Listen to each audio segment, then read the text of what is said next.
Daily Mirror nous rapporte. Chelsea espérerait détourner le mouvement de Manchester United pour Frenkie de Jong, et tentera d'envoyer 2 joueurs à Barcelone en échange partiel. Les Bleus pourraient éventuellement offrir le duo défensif actuel, Marcos Alonso et César Azpilicueta. The Sun ajoute, Chelsea aurait reçu un coup dur dans sa poursuite de Wesley Fofana, parce que le Paris Saint-Germain a rejoint la course pour le défenseur. Le club a été rejeté dans ses tentatives de signer le défenseur du RB Leipzig, Josko Gvardiol.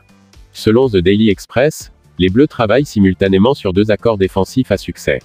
Des rapports indiquent que Wesley Fofana de Leicester City et Denzel Dumfries de l'Inter Milan sont tous deux dans le collimateur alors que Thomas Tuchel propose de construire une nouvelle ligne de fond.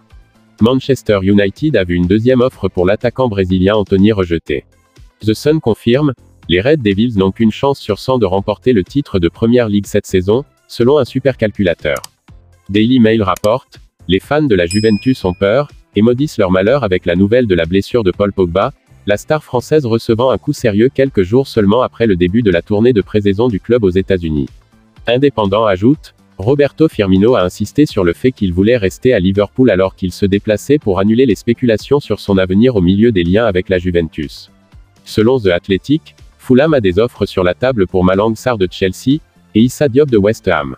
On pense que Fulham a offert à la fois un prêt, et une offre permanente à Chelsea pour Sarr, tandis que l'offre de Diop est estimée à 15 millions de livres sterling, environ 18 millions d'euros. Daily Record nous informe que l'ancien patron d'Aberdeen, Stephen Glass, a avoué qu'il y avait probablement trop de joueurs plus âgés à Pittodrie, lorsqu'il a quitté la sellette avant la refonte majeure de Jim Goodwin. Scottish Sun nous fait savoir que Fashion Sakala n'a aucun intérêt à laisser les Rangers en prêt. Mais l'attaquant veut rencontrer le patron Giovanni Van Bronckhorst pour des entretiens sur son avenir Ibrox. Selon The Telegraph, les héroïnes du championnat d'Europe d'Angleterre feront la fête avec les fans à Trafalgar Square lundi. Jusqu'à 7000 supporters pourront assister à l'événement gratuit selon le principe du premier arrivé, premier servi à partir de 11h. Et enfin Daily Mail ajoute, la FA a lancé une enquête après que des fusées éclairantes ont été déclenchées lors du Community Shield samedi. C'est déjà la fin de cette vidéo, si elle vous a plu, n'hésitez pas de laisser un j'aime, de vous abonner, et d'activer la cloche de notification si ce n'est pas encore fait.